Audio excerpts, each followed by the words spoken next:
شہزادی نیلوفر ایک سوداگر سے انتہائی مہنگے داموں ایک نہایت خوبصورت پرندہ خریدنے گئی۔ سوداگر نے شہزادی کو بتایا کہ یہ پرندہ جس کا نام نوتام ہے بولنا بھی جانتا ہے، اسے جو بات بھی پوچھی جائے اس کا فوراً جواب دیتا ہے۔ شہزادی یہ پرندہ خرید کر محل لے آئی اور اسے اپنے کمرے میں رکھ لیا۔ پرندے کے پر رنگ برنگے تھے اور اس کی شکل طوطے سے ملتی جلتی تھی۔ اس کے سر پر ایک نہایت تاج نما کلنگی بنی ہوئی تھی جس کی وجہ سے وہ بہت خوبصورت دکھائی دے رہا تھا۔ جب پرندے نے نہایت سریلی آواز میں شہزادی کو مخاطب کر کے بلایا اور کہا کہ اے شہزادی، اے دنیا کی خوبصورت ترین شہزادی، شہزادی نیلوفر، نوتام آپ کا غلام آپ کی خدمت میں سلام عرض کرتا ہے۔ پرندے کے منہ سے اپنا نام سن کر شہزادی حیران ہوئی۔ کیا بات ہے نوتام، تم اتنے اداس کیوں ہو؟ کیا تمہیں اچھا نہیں لگا کہ ہم نے تمہیں سوداگر سے خرید لیا ہے؟ نہیں شہزادی صاحبہ، وہ سوداگر مجھے ایک وقت کا کھانا دیتا تھا، وہ بھی پیٹ بھر کر نہیں۔ کم از کم آپ جیسی نرم دل شہزادی ایسا نہیں کرے گی۔ پرندے نے کہا، گھبراؤ نہیں، میں وعدہ کرتی ہوں میں تمہیں کبھی بھوکا نہیں رکھوں گی، تم جو مانگو گے میں ہمیشہ تمہیں وہ دوں گی، شہزادی نیلوفر نے پرندے سے کہا۔ پرندے نے شہزادی نیلوفر سے پوچھا، میں جو مانگوں گا آپ لا دیں گی؟ شہزادی نے جواب دیا، بالکل، ہمارے باغات ہر قسم کے رسیلے اور مزیدار پھلوں سے بھرے پڑے ہیں، تم بتاؤ، ہم ابھی منگوا دیتے ہیں۔ پرندے نے پوچھا، کیا آپ میرے لیے سیلوب کا پھل منگوا کر دے سکتی ہیں؟ شہزادی بولی، سیلوب کا پھل؟ یہ کس پھل کا نام ہے؟ غالباً یہ پھل کا نام ہم پہلی بار سن رہے ہیں۔ شہزادی نیلوفر نے حیران ہو کر کہا، سیلوب کا پھل یہاں کہاں؟ پرندے نے کہا، شہزادی صاحبہ، آپ مجھے کھانے کے لیے کچھ بھی دے دیں، میں صبر شکر کر کر وہی کھا لوں گا۔ تم بہت دکھی معلوم ہوتے ہو، مجھے بتاؤ کیا بات ہے، اور ہاں یہ بھی بتاؤ کہ تم میرا نام کیسے جانتے ہو؟ نہ ہی میں نے آج تک تم جیسا بولنے والا پرندہ دیکھا ہے، اور نام بھی نیا ہے، نوتام بڑا عجیب سا نام ہے۔ ہاں شہزادی، آپ نے ٹھیک کہا، اس نام کا کوئی پرندہ اس دنیا میں نہیں ہے۔ پرندے نے کہا، شہزادی صاحبہ، میں در حقیقت میں پرندہ نہیں بلکہ آپ کی طرح کا ایک انسان ہوں، میرا نام شہزادہ نوتام ہے اور میں ملک فارس کا ایک شہزادہ ہوں۔ مجھے تابوک جادوگر، جو کہ دنیا کا سب سے بڑا اور خوفناک جادوگر ہے، مجھے اپنے جادو کے زور سے ایک پرندہ بنا دیا، ورنہ ایک ماہ قبل میں بھی آپ کی طرح کا انسان تھا۔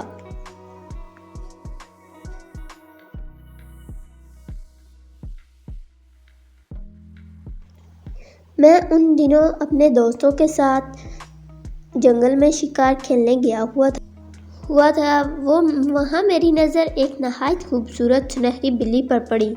میں نے بلی کو پکڑ کر اپنے ساتھ محل لے جانے کا فیصلہ کیا۔ چنانچہ میں نے اپنا گھوڑا اس بلی کے پیچھے دوڑایا، لیکن بلی بہت تیزی سے آگے بھاگتی رہی۔ بھاگتی وہ ایک بڑے ٹوٹے پھوٹے محل میں داخل ہو گئی۔ رات اب قریب تھی اور میں اپنے ساتھیوں سے بچھڑ چکا تھا، اس لیے میں نے سوچا کہ میں بھی اس محل میں ایک رات بسر کر لیتا ہوں۔ میں اسی سوچ میں تھا کہ وہاں مجھے ایک ٹوٹی ہوئی دیوار نظر آئی۔ میں اس سے اندر گیا۔ جو ہی میں نے محل میں قدم رکھا، مجھے بہت خوفناک شکل والے سیاہ جن زادوں نے گھیر لیا۔ ان کی آنکھیں شعلوں کی مانند دہک رہی تھیں۔ انہوں نے اپنی تلواریں اور نیزے میرے جسم سے لگا دیے۔ چلو آگے بڑھو، ان میں سے ایک نے گرجدار لہجے میں کہا۔ وہ مجھے لے کر ایک خال نما کمرے میں آ گیا جہاں ہر چیز سونے اور چاندی کی تھی۔ ایک اونچے چبوترے پر ایک بوڑھا خوفناک شکل والا جادوگر بیٹھا ہوا تھا۔ جادوگر کی گود میں وہی سنہری بلی تھی جو مجھے اپنے پیچھے لگا کر اس محل تک لائی تھی۔ بوڑھا جادوگر اس کے سر پر ہاتھ پھیر رہا تھا۔ جادوگر بہت ہی خوفناک تھا۔ پھر جادوگر نے 2 خوفناک سینگوں والے جن کو حکم دیا کہ وہ مجھے ماجک دیو کے پاس لے جائیں تاکہ وہ مجھے تمام تر تفصیلات سے آگاہ کر سکے۔ اب میں خود کو دوسری جگہ پاتا ہوں۔ کمرے کی در و دیوار حتیٰ کہ ہر چیز سرخ رنگ کی تھی۔ وہاں پر آگ کا ایک بہت بڑا الاؤ روشن تھا جس پر ایک دیگ چڑھی ہوئی تھی۔ دیگ کے ارد گرد انسانی کھوپڑیاں اور ہڈیاں بکھری پڑی تھیں۔ قریب ہی ایک بہت بھیانک اور خوفناک ماجک دیو کھڑا ہوا تھا۔ وہ بولا، سنو آدمزاد ٹابوک جادوگر، ہمارے آقا ہیں۔ ان کی حکم پر ہم سنہری بلی تمہیں اپنے پیچھے لگا کر یہاں لائی ہے۔ دراصل آقا تم سے ایک معمولی سا کام کروانا چاہتے ہیں۔ آقا کی عمر 100 برس ہو چکی ہے۔ جادو دیوتا کے حکم پر ان کو ایک خوبصورت شہزادی سے شادی کر کے اس کا خون پینا ہوگا۔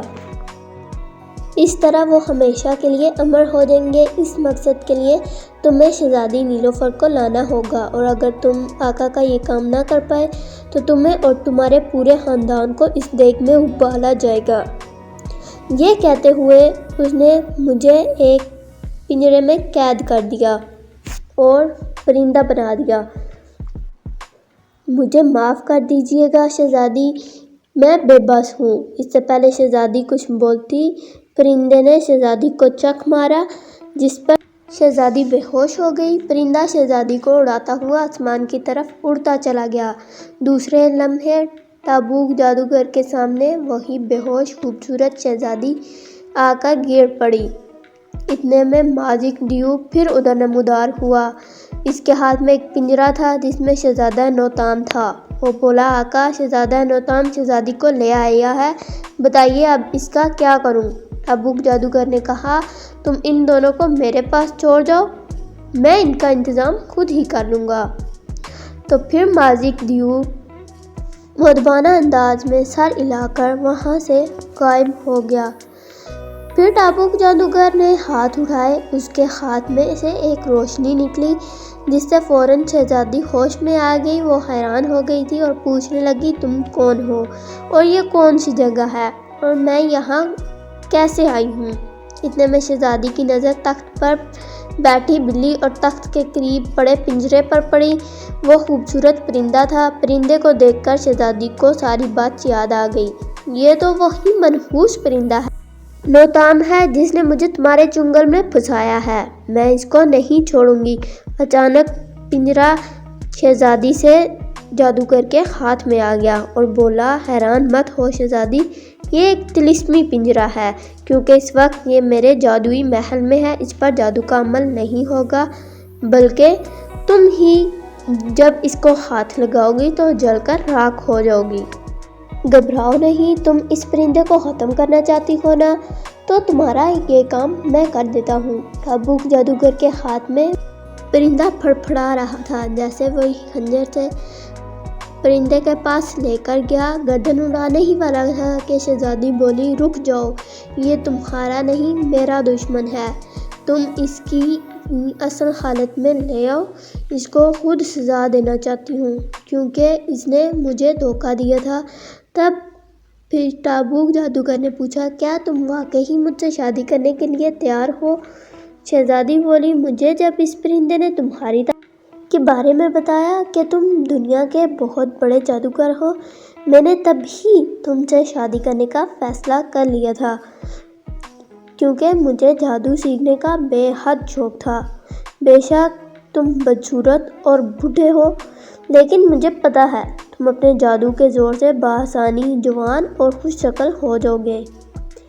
ٹھیک ہے، تو پھر میں اپنی ملکہ کی خواہش ابھی پوری کر دیتا ہوں۔ ٹابوک جادوگر نے منتر پڑھا اور اس کے ہاتھ میں سے پرندے کی جگہ ایک خوبصورت خوش شکل جوان آ کھڑا ہوا۔ تو شہزادی نے اس کا اصلی حالت میں دیکھا۔ ٹابوک جادوگر بولا، میں لے آیا ہوں، اس کو پتھر کا بنا دیا ہے، اب تم جو چاہو اسے سزا دو۔ یہ چیخے گا ضرور مگر اپنی جگہ سے ہل نہیں سکے گا۔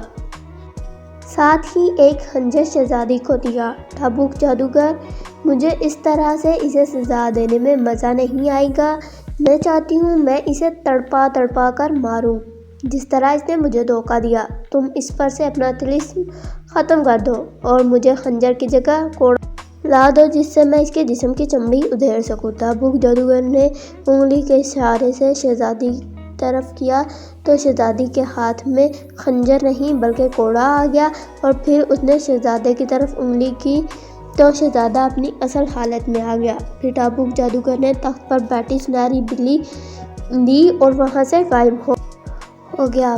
شہزادہ شہزادی کے سامنے آ کر کھڑا ہوا اور بولا، جو آپ مجھے سزا دینا چاہیں آپ دے سکتی ہیں، میں آپ کا مجرم ہوں۔ تم نے میرے ساتھ دھوکہ کیا جبکہ میں نے تمہاری مدد کرنے کا فیصلہ کر لیا تھا جب میں نے تمہاری کہانی سنی تھی۔ خیر اب ہمیں جادوگر کو ہلاک کر کے یہاں سے نکلنا ہوگا۔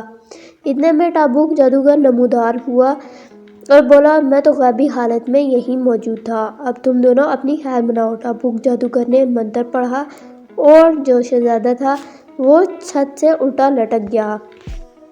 اس سے پہلے شہزادی نیلوفر کچھ کرتی ماجک دیو نمودار ہو گیا اور شہزادی کو دبوچ لیا۔ ٹابوک جادوگر نے ماجک دیو کو بولا کہ وہ شہزادی کو زرق برق والے لباس پہنائے تاکہ وہ اس سے شادی کر سکے اور اس کا خون پی سکے۔ پھر ٹابوک جادوگر شہزادے کے قریب آیا اور بولا، اس بلی کو دیکھ رہے ہو، یہ بلی نہیں، اس بلی میں نے اپنی جان قید کی ہوئی ہے، تم دونوں اگر مجھ پر حملہ کر بھی دیتے تو مجھے کچھ نہ ہوتا کیونکہ میری جان تو اس بلی میں ہے۔ اب یہ بلی تمہارا خون پی کر تمہیں مار ڈالے گی اور اس میں مجھے اور توانائی ملے گی۔ اس بلی کو میں تم جیسے نوجوانوں کا خون پلا کر اور طاقتور ہو جاتا ہوں۔ دیکھتے ہی دیکھتے بلی ایک شیر میں تبدیل ہو گئی۔ شیر بس شہزادے پر حملہ کرنے ہی والا تھا کہ پیچھے سے شہزادی نیلوفر نے شیر پر تلوار پھینکی جو کہ صحیح نشانے پر آ کر لگی اور شیر پل میں ہی غائب ہو گیا۔ بلی کے مرتے ہی ٹابوک جادوگر بھی تڑپنے لگا اور پھر مر گیا اور وہاں سے غائب ہو گیا۔ شہزادے نے شہزادی سے پوچھا کہ آپ کو یہ تلوار کہاں سے ملی اور آپ کو کیسے معلوم تھا کہ بلی ہی ٹابوک کی جان ہے؟ تو شہزادی نے بتایا کہ جب ماجک دیو مجھے اندر لے کر جا رہا تھا تو میں نے اس کی تلوار چھین کر اسے خلاص کر دیا اور پھر بھاگتے ہوئے یہاں آئی تو شیر کو تم پر حملہ کرتے ہوئے دیکھا تو اسے بھی مار دیا اور نشانہ صحیح لگ گیا۔ مجھے تو خبر بھی نہیں تھی کہ یہ وہی بلی ہے اور نہ ہی مجھے معلوم تھا کہ اس میں جادوگر کی جان قید ہے۔ جادوگر کے مرتے ہی طلسمی محل بھی لرزنے لگا اور زمین بوس ہو گیا۔ اب